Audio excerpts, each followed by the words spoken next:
real quick, I want to talk about those instances where you come down somewhere, you're working through your problem, and you get to where it's the point where you would normally take the square root of the side to cancel out your 2. Your 2 is an exponent, your squared.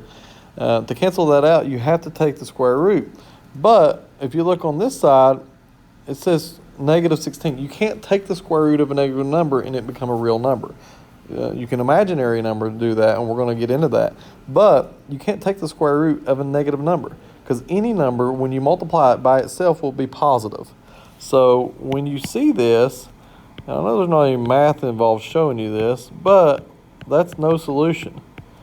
On your calculator, it'll say error. You cannot take the square root of a negative 16.